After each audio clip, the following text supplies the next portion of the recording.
Well, hello and welcome to another edition of the Endless Coffee Cup podcast. As always, I'm your host, Matt Bailey. And in my quest to find new and interesting and amazing guests, I have run across Monique Russell. And Monique, it just so happens, is another member of the Marketing Podcast Network. So if you haven't checked out the network and the amazing other podcasts that are on it, I suggest you do so. Before you do that, however, I would appreciate if you finish the episode.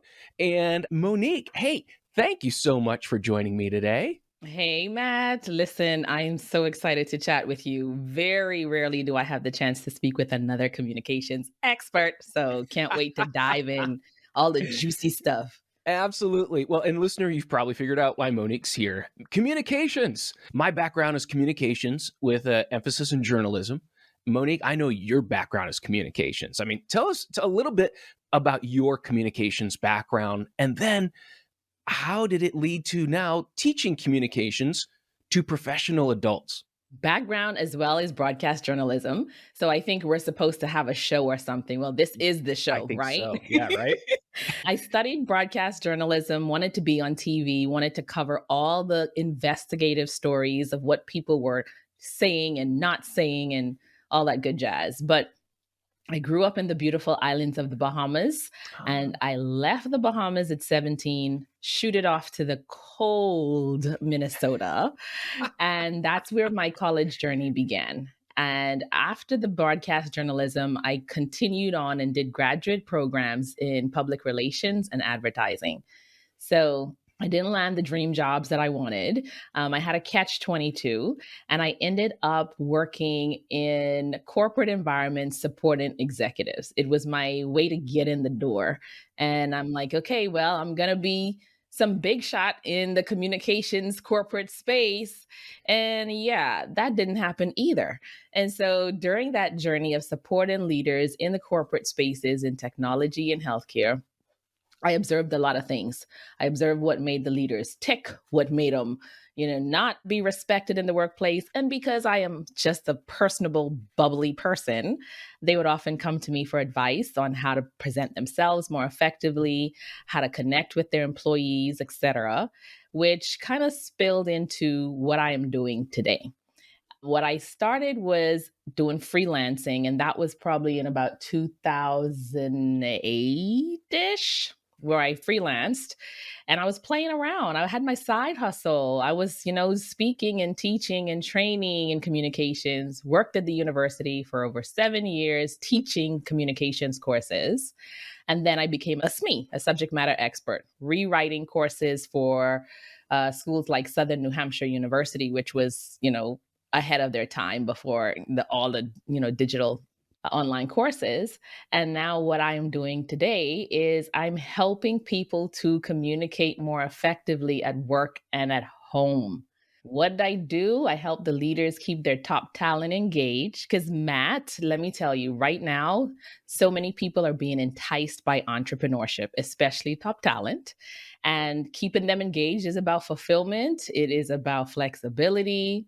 It's really about helping them to get that upward mobility. So I teach the leaders how to connect, how to motivate, how to understand different communication styles, how to delegate, and then, of course, around the intercultural communication spaces. That is an amazing history. So a couple things jumped out to me. And number one was you observed. That jumped out to me that you spent time, like you said, you got your foot in the door and you watched. And as much as we talk about communication as a skill, I think people with communication, when you spend that time watching and observing, that enables you to put things into practice in your brain. That you're understanding, here's what works, here's what doesn't work, and you're seeing it in practice. That observation skill is so critical to then being effective in communications. That really jumped out to me that you noted that specifically. Definitely observe and absorb. I mean, and it starts from childhood. I tell parents all the time, listen, you can tell your kid to do what I say, but they're going to do what you do. They're going to watch you. And that's the same thing in leadership when we are talking about modeling, when leaders need to model what they are wanting their team members to do. So observing, absorbing. Yes, I watched those executives. I said, hey, They're getting coaching. I'm an executive. I'm going to hire my own coaches too. Wait a minute. They're going to conferences. I'm going to conferences too. So literally, I observed and absorbed and I implemented. Amazing. That is so cool. So cool. So, I mean, you're doing this full time. You are teaching people communication methods. And I am one of those that, I see where I use what I learned in communications literally every day. And I wonder sometimes, you're seeing people who have come to a point in their life where they realize, I'm missing this. I mean, is that most of who comes to your conference or to your teaching, or people that recognize that I'm missing a major part of a skill set that enables me to move on, to become successful, to take that next step? Yeah, but it doesn't sound like, hey, I'm missing this. It sounds like I want to become more confident. It sounds like I need to get this tension out of my team. Or it sounds like I don't even know how to tell my story, how I differentiate myself in the marketplace. So, very rarely are they saying, hey, this is missing. And I know what's missing and I know what I need and how you're going to help me get it. It's just a feeling of something that they feel that they need more of. And then we get deeper into what exactly that means. Because I say confidence, it's so general. I say better communication. Again, general. Just working with someone the other day was like, I want to have better executive presence. Okay, great. So, what does that mean to you?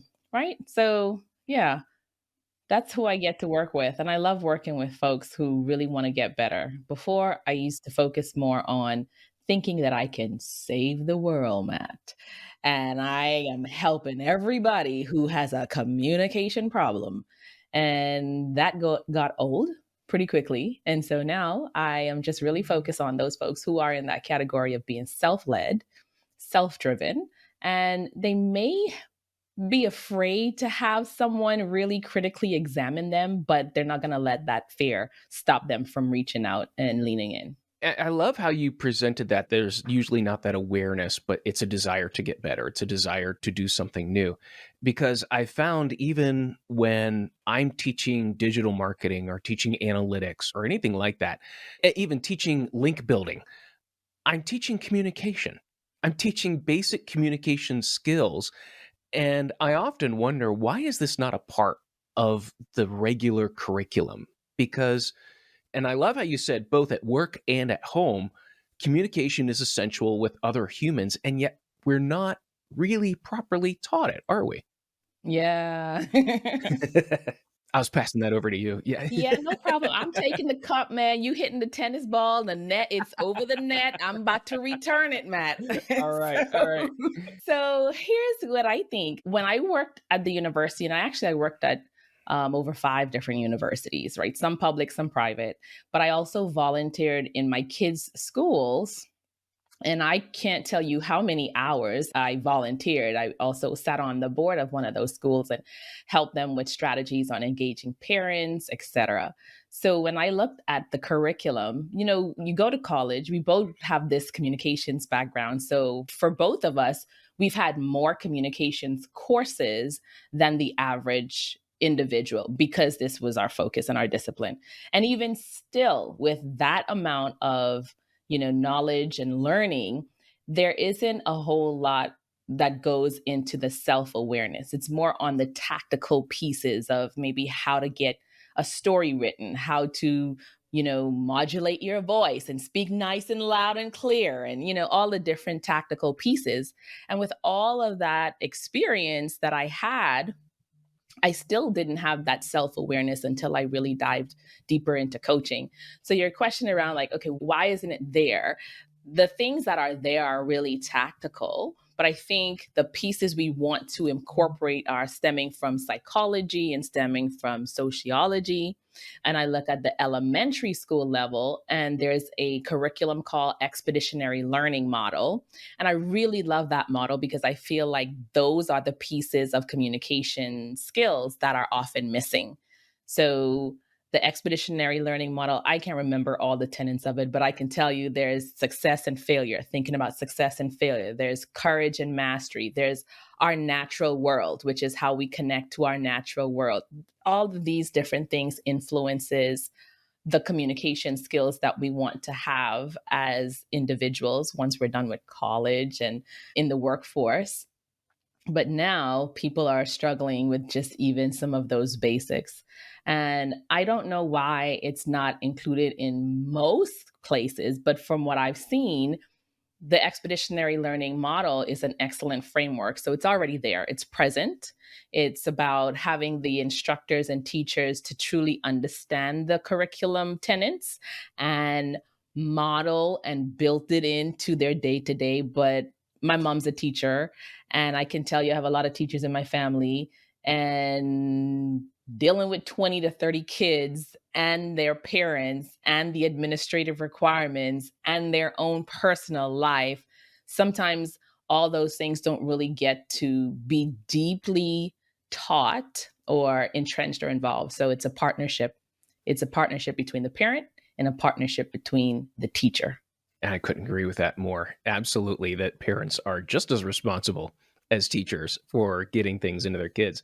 But I love that you're focused on that entrepreneurial drive that people have, and even some friends of mine that specialized in university. I'm thinking of one in particular who, he went the doctor route and then he went into private practice. But then he confides in me. He says, "You know what they never taught us? How to run a business, how to grow a business, how to communicate with offers, how to deal with billing." He says, "They never taught us any of that. They just prepared us to go diagnose, but never to run a proper business." And so that got into asking some other friends of mine who have gone into business in different areas, and talking to a friend of mine who had an auto body shop. And he's like, "Yeah, I just knew how to fix cars. That's," and I hung out a sign. He says, "All that marketing stuff, I had to learn it." And so it's just so interesting that, so many of the skills that I think we kind of take it for granted, but yet they're in demand for anyone who wants to hang out a sign and start something. There's a big mountain to climb when you start thinking about all of the communication and marketing skills that you're going to have to figure out very quickly in order to get where you want to go. Yeah, my gosh. Oh, my grandfather, this happened to him. I mean, he was very, very successful business owner. I mean, he only actually went to sixth grade education, and he was very successful in building the country, really. But in terms of learning or knowing how to run the business and all the different things that are required, some areas he was great at, and some areas he was not. And I mean, we have this as well. No one is going to be perfect or well versed or have a strength in all the things that's required to run a business, which is why we have to outsource and we have to get help and we have to get experts if we want to know how to do this thing successfully. So, yeah, we can't do it all. We shouldn't do it all. So many touch points are there. And even for those of us, like I said, who have much more depth and experience in the science of communications, we still need that support too. Absolutely. Absolutely, we do. I think we were just talking about before the call too, how important it is to have people that around you that are hungry, that are wanting to learn, that you can teach, but also can support you in so many ways. Having that support is critical. Hmm. And it's So, hard to find sometimes. oh, right? Yeah, absolutely. I know what you're saying. Absolutely. So tell me about some of your workshops. How do you run the workshop, and how do you impart this? I would call it self discovery, because you can't make someone learn. You've got to help them discover that in themselves. How do you make that happen? Two things primarily. One, I use learning science, and two, I use my personal experience and observations. So the really good thing about what I'm able to do is look at where someone might be struggling in that learning process and then help them to overcome that obstacle through like really illuminating it for them, not telling them. There's some things that you have to do and you tell them, but to have behavioral change, you want to help them illuminate for themselves what it is that they're challenged with or where they're stuck. So I'll talk about the workshop in terms of the design, and then I'll talk about some of the outcomes. So in terms of the design, I'm focused on the learning science, which is using like Bloom's taxonomy. Bloom's taxonomy is all about Yes, setting yes. objectives. You know this because this is what we do. And Yeah. it's so funny. I'm working on a project right now for a government organization, which I cannot name. And basically, we're really starting from ground zero. We're looking at the objectives and how can we set these objectives so that they can be measured more effectively, right? It just Yep. helps us to focus on the what, the how, and then what we expect or how we are going to deliver the content. So, for example, I'm going to say, Matt, we are going to talk about introduction to doing a podcast interview. Let's just say that's the topic. And then what are we going to do in that first session? We're going to identify all the technical tools we need to use for a successful interview. How are we going to do that? Okay, we're going to look at the camera. We're going to look at the microphone. We're going to look at the lighting, so all of those things, when we come back to that objective of identifying the tools, we can test that person who's going through that process to say, hey, did they have the lighting? Did they do the lighting correctly? Did they have the microphone correctly, etc.?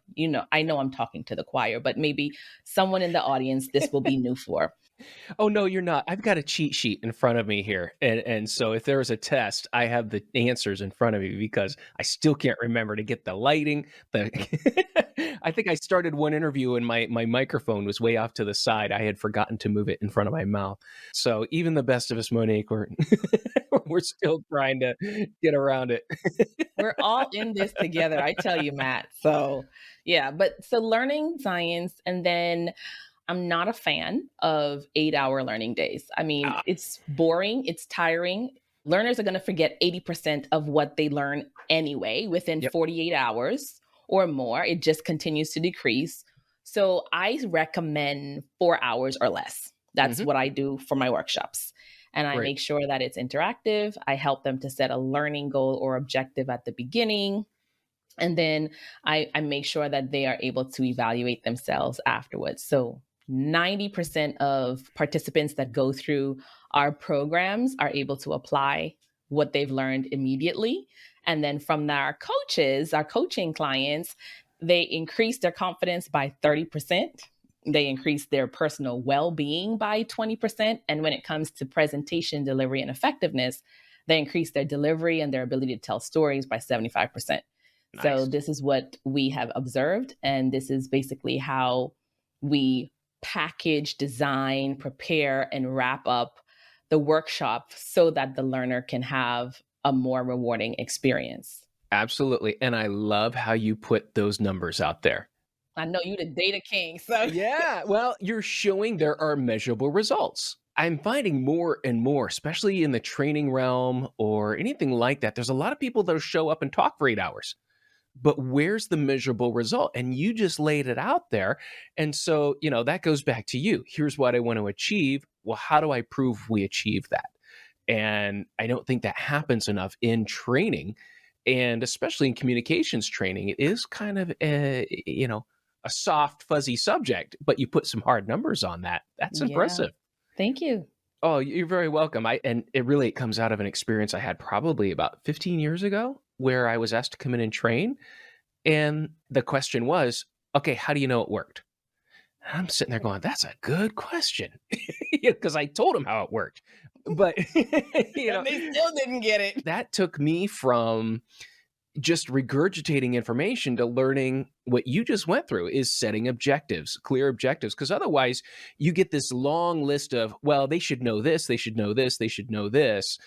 And I don't think enough people challenge that list of 100 things that this is what people need to know. And it needs to be challenged of why. Why do they need to know that? And how's it going to impact their job? When you start asking questions like that, all of a sudden that list of 200 things goes down, down, down to about 25. And then you apply Bloom's taxonomy. I love that. He said, challenge it. Oh, as soon as I found that, I'm like, this is amazing. This is transformative when you start looking at how to phrase questions. Yes. How much of communication is learning how to ask questions? Oh. Well, I would say half of it. I'd say half. The other half is listening, right? So you could ask the question all day long. So I have a customer that I'm working with, and one of the things that is a challenge is instead of listening to actually understand what's being said, they feel that every time they're talking to someone, they have to find a way to disprove what they're saying or to not discredit, but sort of show that they know a little bit more than what that person is saying. So the listening piece, you laughing because you had a similar experience. I didn't hear you because I'm formulating an argument. Stop.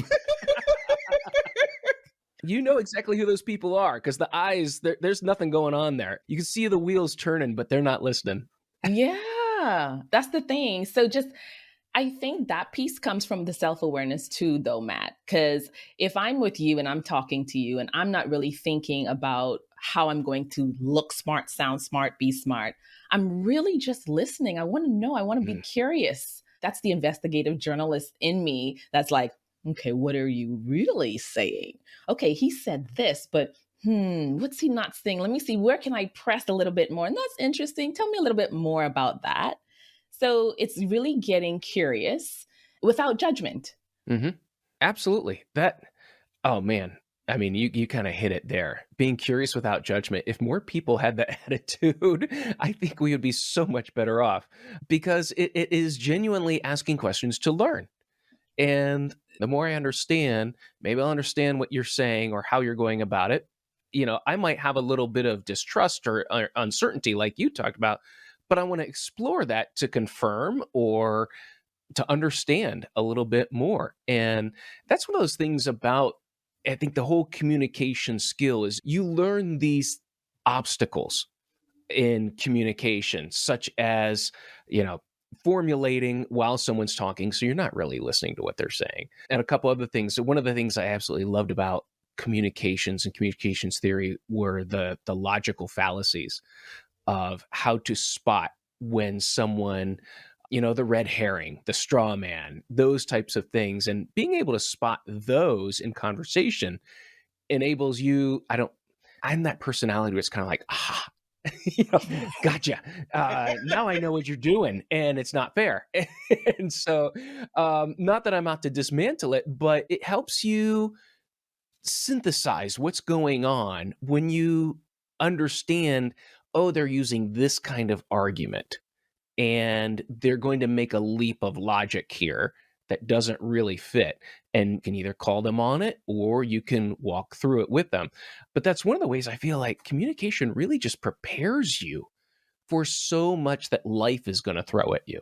Yeah, man. So I was in debate club when I was in high school, and I love debate because it really helps you to sort of formulate. I think that's what we need in the schools. We need debate classes and debate clubs so that people can critically think through their arguments into positions and sort of defend or be able to put themselves in the other person's shoes, right? So I feel like that's a critical skill that's needed. But to your point, I mean, absolutely. When we're thinking about the other person's arguments or trying to disprove them, I think we have to get comfortable in discomfort. And, again, it's like what prevents us from communications effectiveness is a lot of that internal noise. There's external noise, but the internal noise, like, how am I coming across? Even when someone's presenting and they're thinking, it's all about me, I'm all about my head, I'm afraid to be judged. Well, if we can get into that deeper self awareness of why do I need to be right? Maybe I am not right. Where did my thought or understanding of this come from? And is it complete? So some people they're not comfortable in the discomfort, and that's what communications effectiveness requires. They read a study with Project Management Institute, and there's like three to four cultures within organizational teams, right? A minimum 3 to 4. And we're multinational, we're global, we're, all this good stuff. So to have an expectation that you're not going to have communications misunderstandings or communications problems, I think the expectation is where we fail. We fail because we have an expectation that it's supposed to be perfect. We're all supposed to hold hands and sing kumbaya and get along. And that's where we fail with the wrong expectation. But if we say, look, I mean, we have so much greatness in our team, so much diversity in our team. We're going to have some differences. Let's learn about each other so we can actually, come together and collaborate more effectively. I think that's where we're failing. That is an interesting human view of things that I've read it before, that we expect things to go perfectly when they rarely, if ever, do, and so we're completely unprepared because I don't know what it is that goes on in the psyche. We just expect it to work.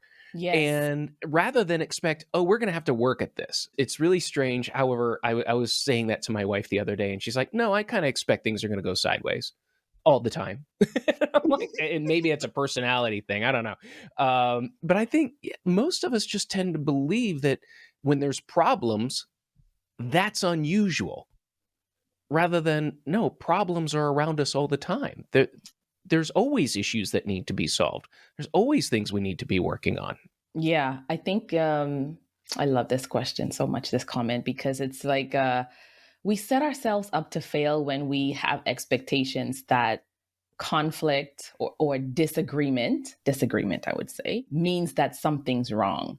If everybody around you is telling you how wonderful you are, what a great leader you are, how you have the best ideas. I mean, for me as a leader, like I just finished a 6-month coaching program with 3 coaches that were looking and examining my everything, my leadership, my, the way I show up. And I was Wow. so hungry for it because I want to have that genuine feedback. And the other part of a communication skill is people feeling okay to give constructive and critical feedback because they don't know how that person is going to receive it. They don't know how they're going to feel. Ooh, I feel like I shouldn't tell Matt he has something in his teeth. Like he's going to look at me. You don't have anything in your teeth, Matt. I Okay. say, So they're thinking always about them. But for me, I want someone to be honest with me to say, look, this doesn't work right now. I have someone editing some chapters that I'm writing, and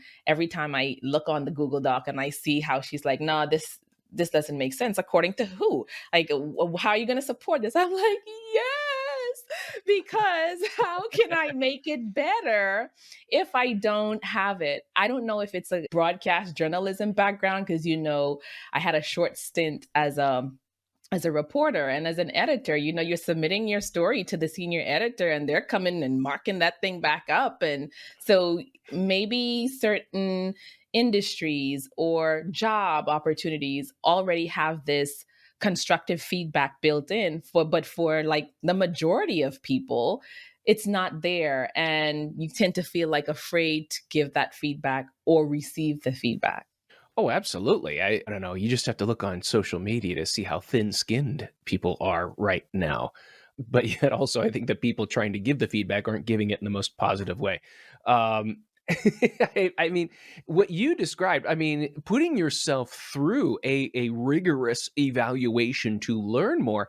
I mean, there's not many people that would do that, that would put themselves through that. I think the fear is what you described, that people criticize me, but it's to build you. It's to help you develop. It's to help you communicate more effectively, to be more genuine, like you were saying.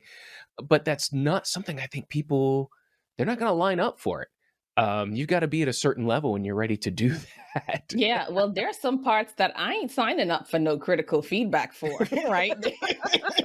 Don't get it twisted, Matt. I ain't there yet, okay? So It's just the communications. That's all we're doing. Yeah. yeah, leadership, sales and stuff like that, but there's some things it's like, no, I don't really want to be under the microscope yet. Or if I do, you got to deliver it. Tell me it straight, but wrap it with some nice sweetener, okay? Because especially if this is a delicate wound area for me, I need it to be delivered so that I can digest it. So yeah, I love it because I've had scenarios where I've worked with individuals and they've given me feedback, and I'm like, really? You didn't find nothing else? Everything was great. And then I'd go somewhere and then I'd have someone give me all these other things that I missed.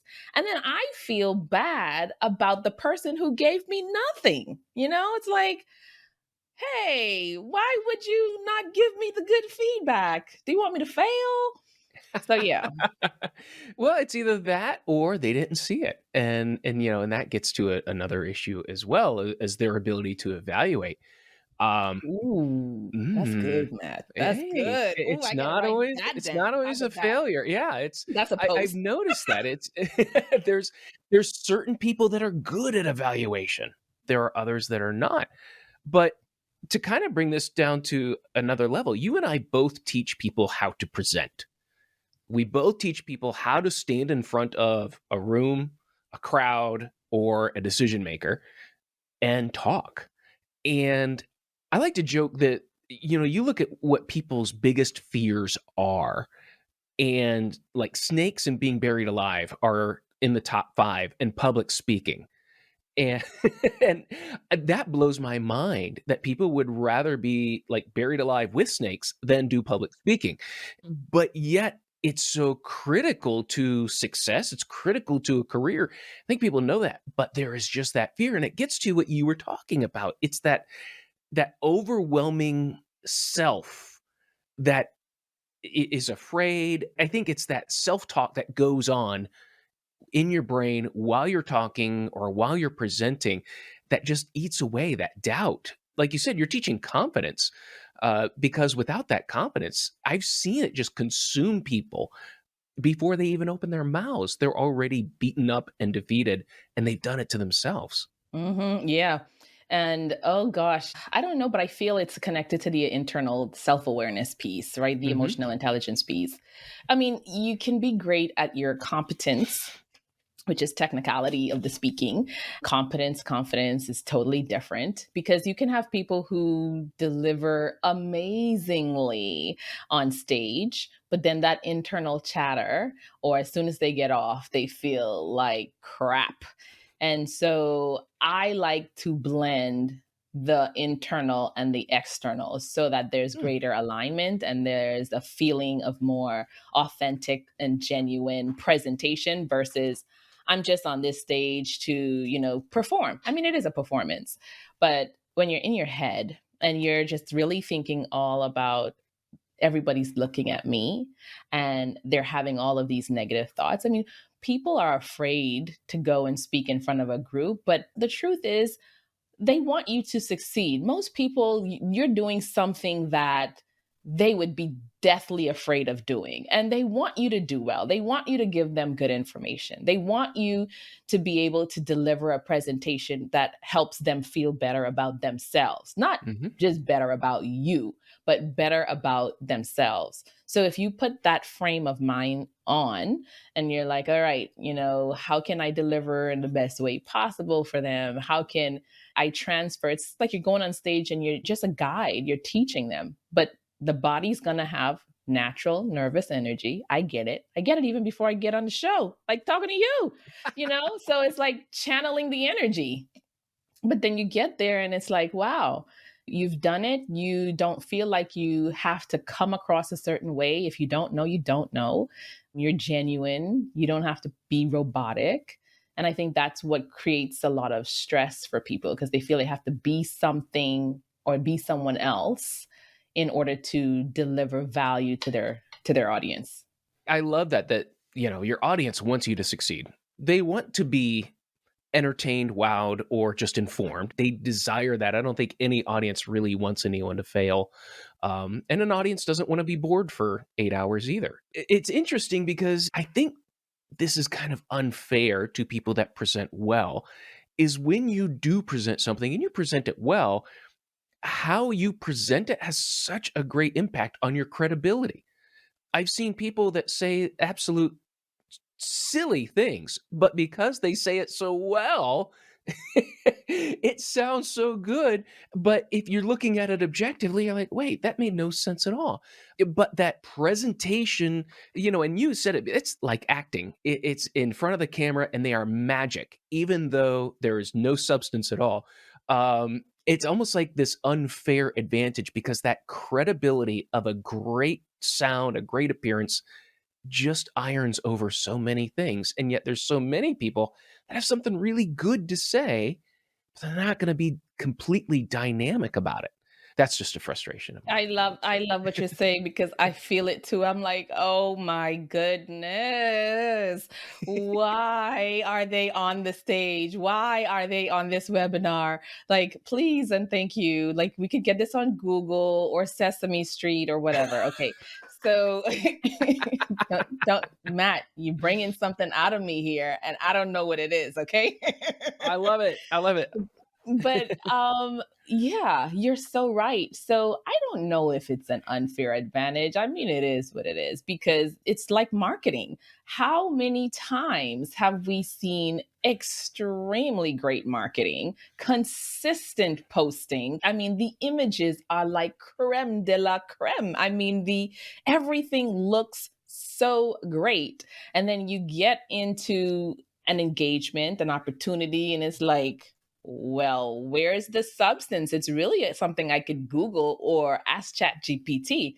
So it's like with any industry, there's going to be portions of skill development, which all relate to marketing perception, that will give you an advantage. And so you're right. You'll have an advantage. I don't know if it's unfair, but you'll have an advantage. And so it makes sense for you to work on it, to deliver great value in it, to learn how you can, pull some of those pieces of that skill set to make sure that you are not only just delivering from an external view, but also that internally you're delivering substance.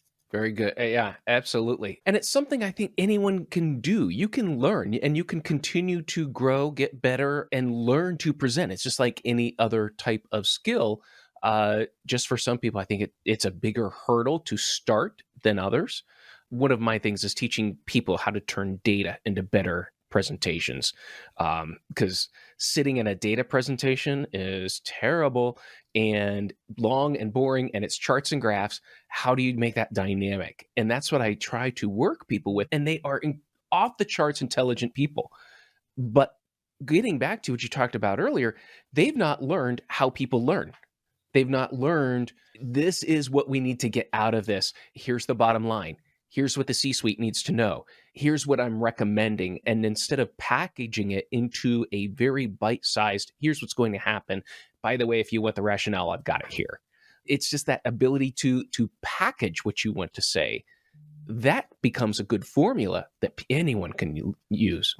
Your work is so amazing, Matt, because everybody needs to know how to let the data tell the story. Seriously, everybody needs to know it. And I don't know, it's if you're so rigid in it has to be the data number charts, person, then it could hold you back from getting the result that you want for your audience.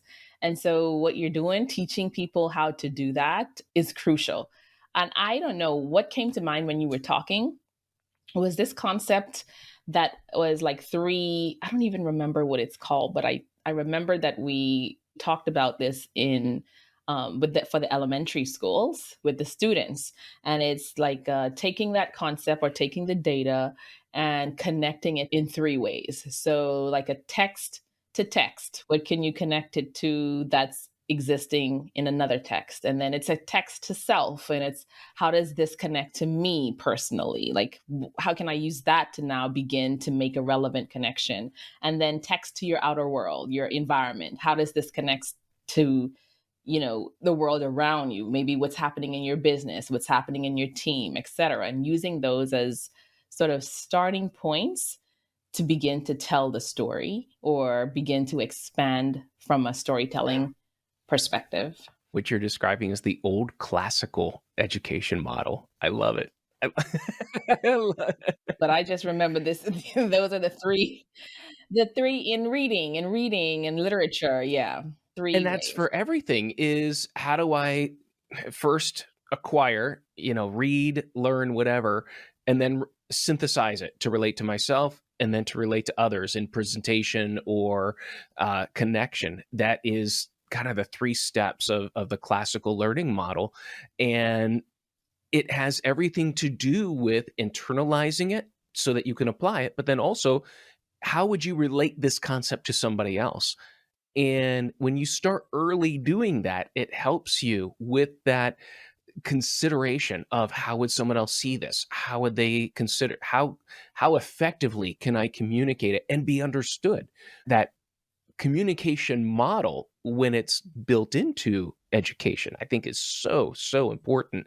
That's exactly what you described, and that's exciting to see that happening.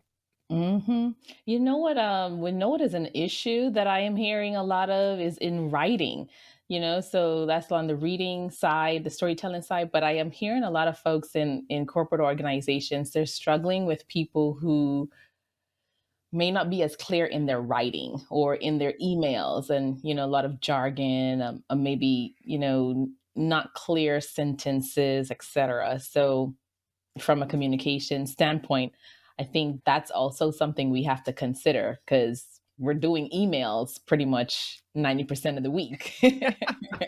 So I have shared this with educators. I've gotten this from other business owners as well. When I'm hiring, all I look for is written and verbal communication skills. That's Hmm. all I look for. I don't care what your degree's in. If you can write me a competent email, if you can leave a good voicemail message, and if you can text, that's what I'm evaluating. I'm evaluating your ability to communicate what you want or what you think clearly, concisely, plainly in multiple types of media. If you can do that, here's my thinking. I can put you in front of a client.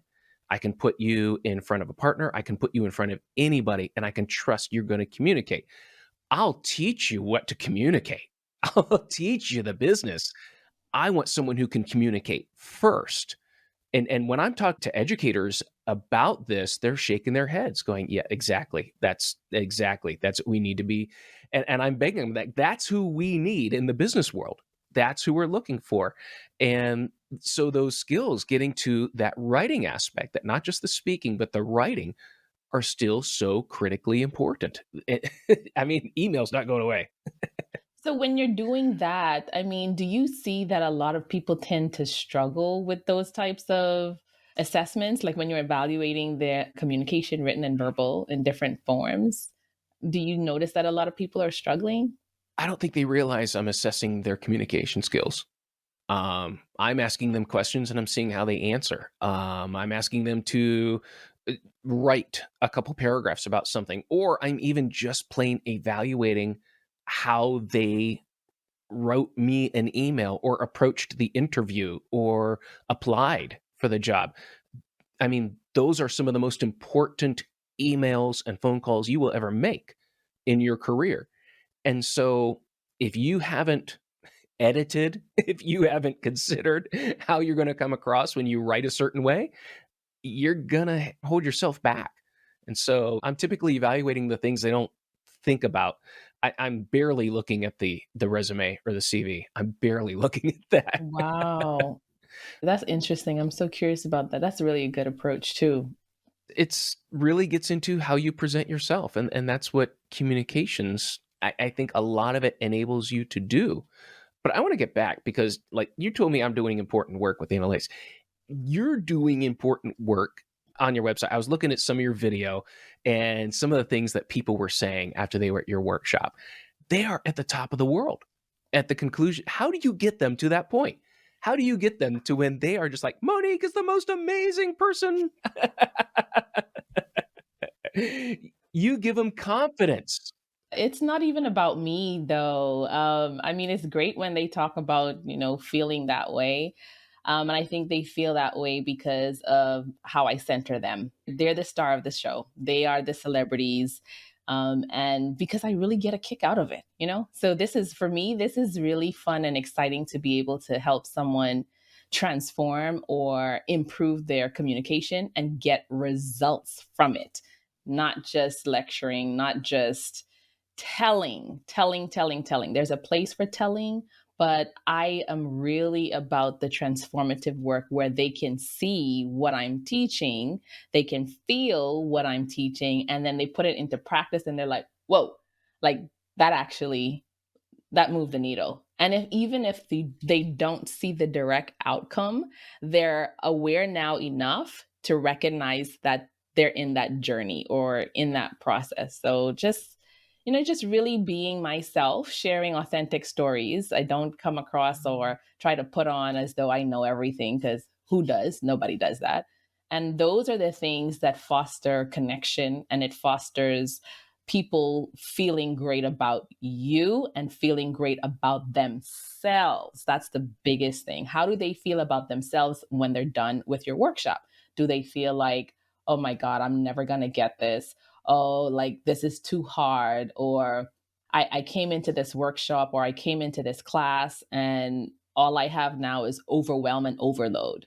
That can also lead to frustration where people say, well, that was not a good class, or it just wasn't for me. You'll hear people say, oh, it just wasn't, not me in my class. I'm talking about in general, like, it wasn't for me. So taking those things into consideration and allowing space and time for processing in the class is what will help to reduce some of those areas of challenge. But yeah, I love what I do. I love teaching and training and speaking and coaching. So, What has been probably your favorite person or your favorite transformation that happened in one of your sessions? oh, so there's a lady who I was working with for presentation skills development. And when we first started, that was the goal, right? That was the goal. I'm here to work on my presentation skills. But during the process of us working together, she wasn't really showing up in the best way possible. But I didn't throw in the towel. I quickly observed what was going on. It wasn't the tactical pieces that needed to happen. It was really more that internal awareness, setting boundaries, like doing what you say you want to do. You want to do this, but you're not really showing up. So it was me holding that mirror up to her. And even when we were finished, initially she didn't really feel like, proud of herself initially. But I already knew, based on what we were doing, how the transformation and how those seeds were being planted. Most of the people that tend to work with me, I will tell you, within 6 months after, it all clicks. It all comes together. And those are the best emails and phone calls that I get 6 months later, a year later. You see your transformation while we're working together. But again, behavioral change, if we're looking for behavioral sustainable change, we need at least 6 months or longer in order for those habits and those new neural pathways to take place. So, with this transformation, I got the best communication. And it was like, oh my gosh, like I didn't even realize all of the things that you were working on with me and what we were doing. And the fact that she said, now I don't ever see myself going back there. The brain was opened. And even if she wanted to put that back closed to where it was before, she couldn't. And for me, that was the greatest feeling, for her to be able to see that, for it to take root and be, sustainable. Because I will tell you, when you're working with individuals who are challenged in that area, as a coach, as a leader, it's not an easy process. It's not. And you have to really suspend all your disbeliefs, your judgment, to just hold that space. So it's not easy, but it was definitely worth it. So I'll never forget that. That is amazing. I mean, that self-awareness that you were talking about, that is what really you developed, and I can see that. I don't wanna go back there. It's such a self-aware statement of recognizing behaviors or attitudes or ways of thinking that I never want that again. I don't want that for myself, and being able to recognize it and that that's where it came from is that training, that recognition is powerful. That is amazing. Oh yeah. Oh Love to yeah. hear stuff like that. Love it. Me too. Me too. Me too. All right, now we're gonna have some fun. What is a lesson from communications that you learned in university that you probably use more than anything else? Something I learned at the university. Hmm. Something you learned from your communications education that you just it's always there. Always there. Well, I wouldn't say from the university piece, but I would say in the coaching programs that attended afterwards, it was really around self compassion. The most effective skill, I would say, because without the self compassion, you hold yourself back. And I was able to release perfectionism and adopt the whole mindset of done is better than perfect. So perfectionism being released, the act of self compassion, that's something that I use every day, and I teach people to do it. That is awesome. Actually, it just came up in a conversation earlier in the week, and it's come up a couple of times that getting it done is more important than getting it perfect, and knowing when to stop. That perfectionism can kill creativity, can kill your motivation, can kill so many things. And so that is amazing that you brought that up. That is, and it's a hard lesson to learn.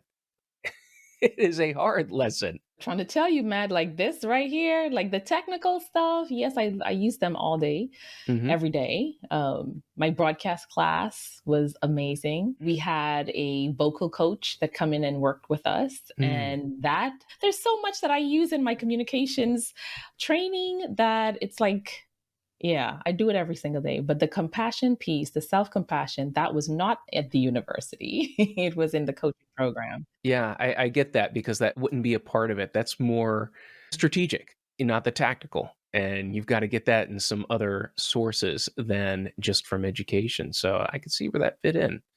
I could see where that fit in. Mine came from sales training. In university?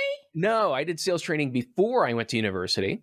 Smart cookie. Look at you. I'm not a smart cookie. My dad told I had a gap.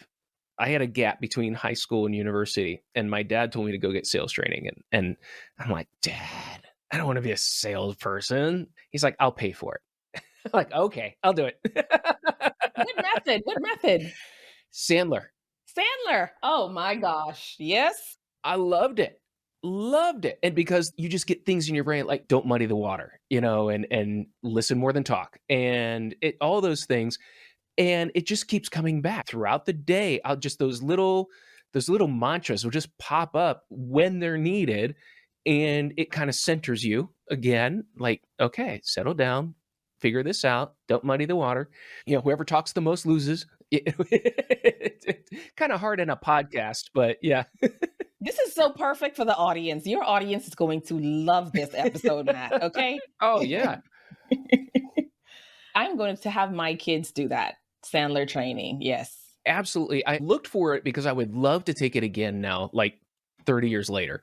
And just to get that refresher, but also now with that life experience, understanding where more of that comes from because it translates into everything. Gets back to what you were talking about earlier. It's business, it's work and home. And it's like not just the self compassion, but it's the compassion for who you're listening to. These are the words they're saying, but what are they wanting? What's the intent behind it? And that's good marketing. But it's also that I want to have that compassion for that person, that I care enough to know and try and find out what do you want? What are you trying to say? And I know you might be using these words, but I want to hear what you're saying. And that training, I think, really, really helped that come about. Just a better communicator all around. I love it. I love it. I had one little stint with a Sandler experience during the pandemic when one of my colleagues was putting it on virtual. And I think I went to like maybe four of his sessions Hmm. to support, and it was amazing. Oh yeah, absolutely. I would do it again. Absolutely, because doing that, then going for communications. then getting thrown into numerous sales and marketing roles. It's one of those things that just never left. Just fantastic. And that's the thing. I did another Sandler course when I was in a professional, and I was going back and like, so much of this I learned in school. So much of this I learned in communications. So much of this I learned here. And it was kind of cool to see on both sides, pre-university, after, just how much of it was just classic rhetoric, classic communication, classic things that just never change. And that's what I love about communication. Well, Monique, it has been an absolute joy to have you on. I have really appreciate your time. It's been so enlightening. And I think your idea of, we need to have just a few other communication talks. We'll pick a subject and go after it.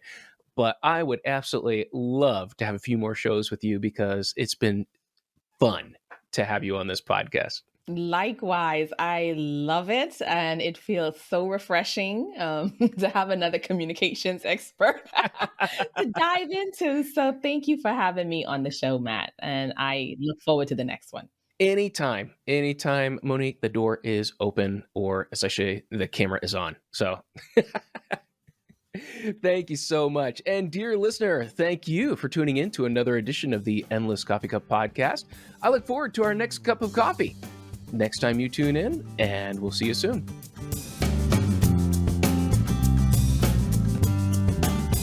You've been listening to the Endless Coffee Cup. If you enjoyed this episode, share it with somebody else. And of course, please take just a moment and rate or review us at your favorite podcast service. If you need more information, contact me at sitelogicmarketing.com. Thanks again for being such a great listener.